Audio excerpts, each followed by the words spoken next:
Alam niyo, feeling ko mga kababayan meron talagang tao si Alput. Speaking of the Alputeras, sa dahig. Well, maybe pakinggan niyo ng husto yung, vlog kahapon ni Spokes Harry Roque. Kasi binanggit niyo kanina, meron doong nagtanong kay VP Sara. VP Sara is now in The Hague, of course, para, bisitahin din si PRRD. Tinanong nga siya kung gaano na kalaki ang kanilang ginagastos. Pero siyempre maku-curious naman tayo mga kababayan ano, nakakaawa naman ang pamilya Duterte. Biro niyo layo-layo ng The Hague, babiyahe sila doon, babayad sila ng attorney's fee para sa kaso na 'yan ng, crime against humanity kay Tatay Digong. Malaki po ang magagastos ng pamilya Duterte. Luckily mukhang okey naman at mukhang kaya pa naman nila. Pero 'di ba kasi si VP Sara bawal talaga, unethical po 'yan and labag din sa Code of Conduct and Ethical Standards ng mga public officials and employees na tumanggap nga ng tulong, 'di ba? Hindi tumatanggap ang pamilya nina VP Sara ng lahat naman maraming gustong mag-ambag. 'Di ba makatulong man lang sa gastusin ng pamilya dahil mahal natin si Pangulong Duterte, 'no? Lahat tayo, karamihan sa'tin nasaktan sa ginawa sa kanya, galit sa ginawa sa kanya. 'Yan ang nakakapagtaka, yung iba nagsasaya pa sa mga pa-fun run, nagdiriwang pa sa kinikita sa mga binibentang merch, tapos eme-emeng nasasaktan tapos nung nagsabi si PRRD, "I-cremate niyo ako dito kung dito ako mamamatay." Nagdrama-drama na naman ang mga alpot. Hindi, kailangan yung bangka sa Pilipinas madalaw man lang namin one last time, ina niyo. Okay. So may isang, mukhang makamaharlika yung nagtanong kay VP Sara kahapon sa dahig kasi ginamit niya yung word na alpotera, 'di ba? Oh, mukhang nanonood kay Miss Maharlika. Nagtanong kay VP Sara ng several questions, pero yung isa sa tanong na sa tingin natin medyo may value patungkol doon sa alpot na nakapasok sa Villamor. Pero si VP Sara hindi makalapit sa kanyang tatay, hindi pinapasok ng Villamor, kata-kataka talaga. Paanong yung alpot or yung alleged girlfriend ni PRRD, na sabi ni Miss Maharlika ay pinapakita, masama ugali pala 'no? Mukha lang mabait, right? Mukhang maamo pero masama ugali. Oh, mukhang may tao siya sa dahig. Bakit yung nagtatanong kay VP Sara ay pinutol? Hindi ako sure kung si Spokes Harry Roque o yung chipmunk yung nag-cut doon sa babaeng nagtatanong, okey? Pakinggan natin mga kababayan, kasi naku-curious talaga ako, eh. Bakit nga naman pinutol yung pagtatanong, eh, importante yung itatanong nung I think OFW yun na bumisita rin sa The Hague 'no, para ipakita yung suporta kay PRRD. Let's listen to this mga kababayan. This is from Channel 167, paki-follow po ha, paki-subscribe po si Channel 167 na pinanggigigilan din ngayon ng mga followers ng mga alpots at ng mga solicitor cults, mga mahilig manulisit na kulto. Galit na galit kay Channel 167. Channel 167, sumisikat ka na talaga. Sumisikat na tayo, 'no? 'Di ba mga tungaw vlogger lang tayo pero parang pinanggigigilan na nila tayo ngayon, oh. They can't get over our alindogs, 'di ba? 167 kasi isa 'yan sa mga vloggers namin sa EDSA 'no or mga kasamahan kong vloggers sa EDSA. Oh, galit na galit sila. Kami lang ni 167 ang pinanggigigilan nila, even si Miss Maharlika, yung ibang mga vloggers na mga malalaki na pumunta dun hindi nila maatake. Kami na yung kinakaya nila, mga tungaw vlogger kasi kami ni 167, eh. Pasikatin niyo pa kami ni 167, yung 'wag niyo pa kaming tantanan, sige push, push. Para dumami yung followers namin, gigil na yung amo niyong bida-bida, hoy, oh. Nabawasan na daw yung followers ko nung inatake niya ako nung December, ngayon dumami na naman. Dahil daw kay Mother Dragon ako lagi ang kinakampihan. Anong magagawa mo, ining kilala ako ni Mother Dragon, malay niya kung ano. Sinabihan ko, alam niyo mga kababayan, maisingit ko lang bago natin pakinggan si VP Sara. Sinabihan ko yan si Mother Dragon dati. Mother Dragon, may nahahalata ako diyan sa Jollibee na yan at saka sa kanyang manager. Parang may mali sa kanila. Alam niyo, sila ang kinampihan. Hindi, sabi ni Mother Dragon, Maui, wag kang ano, wag kang puro hinala. Kilala ko yang mga yan. Kasama ko na yan noon pa, lalo yung manager. Kilala ko yan, mabuting tao yan, yada yan. Hindi ako pinaniwalaan ni Mother Dragon noon. Mabubuting tao daw yung sina Bida-Bida at yung grupo nila. Toing! Ining sa totoo lang ikaw ang kinampihan, ha? Andain yung mga traidor. Isa rin yan ngayon sa, pinopromote niyan ngayon si Alpot. Todo post yan ngayon ng post, todo post yan ngayon ng picture ni Alpot at saka ni Baste. Tama? Na may tiwala daw si Baste kay Alpot. Binibenta nila ngayon si Alpot, alright? Tsaka si Alpot, mukhang mukhang powerful si Alpot. Huwag kayong ano ang daing sambang-samba kay Alpot, yung alleged girlfriend ni PRRD na nagpapakita ng mga malalaswang picture ni PRRD. Tapos ngayon may defender din siya sa dahig. Okay, let's listen na mga kababayan. Pwede ako magtanong tungkol kasi kaibigan mo si Amy Marcos. Kasi palagi ako Ganyan pa ang nagtatanong, ma'am? tungkol sa dalawa ninyo.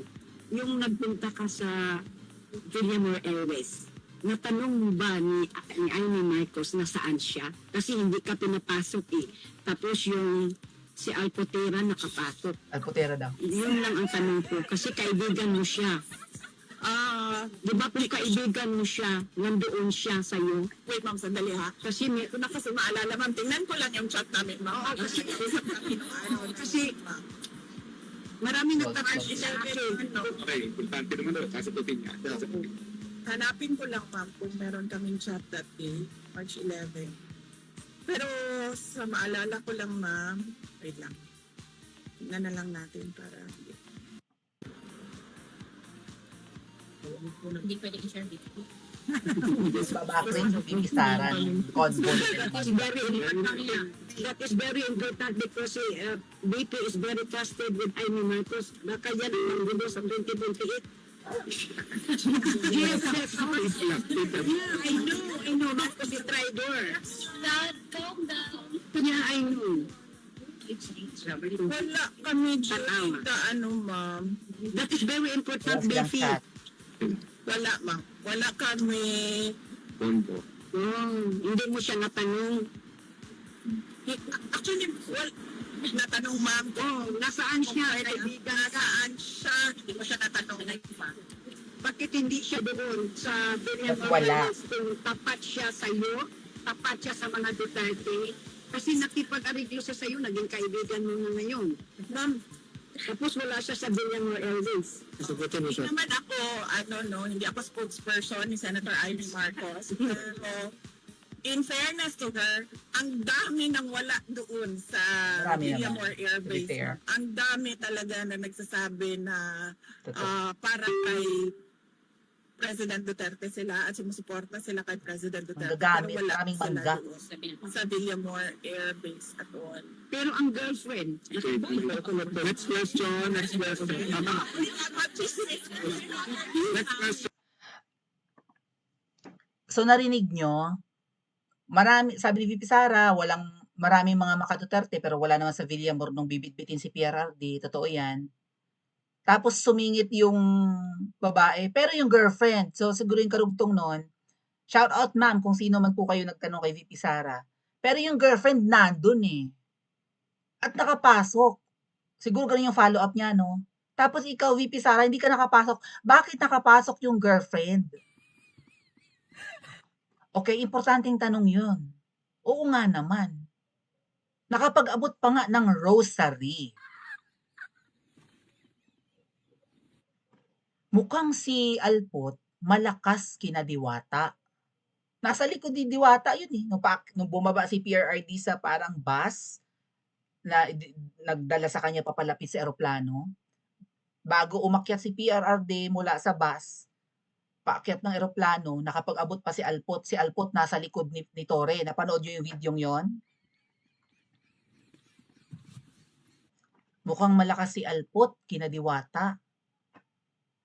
Oh, may sinasabi pang, may vlog daw, may nag-send sa akin ng vlog ng, alam nyo na, ng meron ding something na vlogger, na di umano nilalason si PRRD, right? Tapos ang gusto nilang palabasin si Ma'am Hanilet ang nanglalason kay PRRD. Hindi kaya yung Alpot na yan ang lumalason kay PRRD? Kasi ang sabi si Alpot, mga kababayan, hindi siya maka-get over sa kanyang naging buhay. Naku, mahabang kwento si Alpot actually. Maybe i-vlog na natin sa mga susunod na araw. Hindi siya maka-get over sa sarap ng buhay at sarangya at sa prestige ng pamumuhay niya being part of PRRD's admin. Na gumawa pa raw yan ng paraan para manatili sa kamangyang habang si Ngiwi ang nakaupo. Pero hindi na siya part, syempre, tapos na yung kay PRRD administration. Si Ngiwi na nakaupo, wala na si Alpot. Pero gumawa raw yan ng paraan na manatili sa kamangyang. Or maging staff or maging appointee pa ni Ngiwi. Kasi gustong-gusto niya eh. No? Marami naman po talaga ang hindi maka-let go. May mga separation anxiety na ganyan. Kapag ka dumanas ng, kahit kayong kaluluwa nung akla na presidente, pakalat-kalat pa di umano, sabi nung psychic na kaibigan, pakalat-kalat pa daw dyan sa kamangyang. Hindi nga maka-let go. So, hindi kaya itong si Alpot ay ginagamit ngayon as double agent ng babaeng ahas. Kung kaya niyang ipangalandakan, according to Miss Maharlika, ang malalaswang larawan ni PRRD sa kung sino-sino sa dahig, di ginagawa rin niya yan sa Pilipinas. Kung wala siyang galang kay PRRD at ginagamit lang niya ang mga Duterte, hindi kaya siya rin ang lumalason kay PRRD? At hindi si Ma'am Hanilet, na yun kasi yung ini-insinuate ng isang vlogger. Because they are up to destroy Ma'am Hanilet. Oh, bakit gustong-gusto niyang makapasok sa kulungan ni PRRD?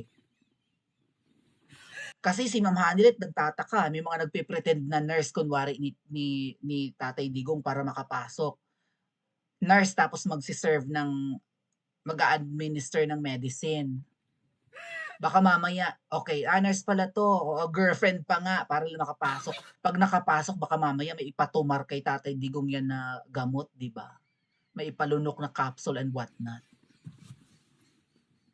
Kayo mga kababayan, may tiwala kayo kay Alpot na mukhang may mga tao rin sa dahig? Pa-comment po sa comment section at mag-like and subscribe. Nabulol na.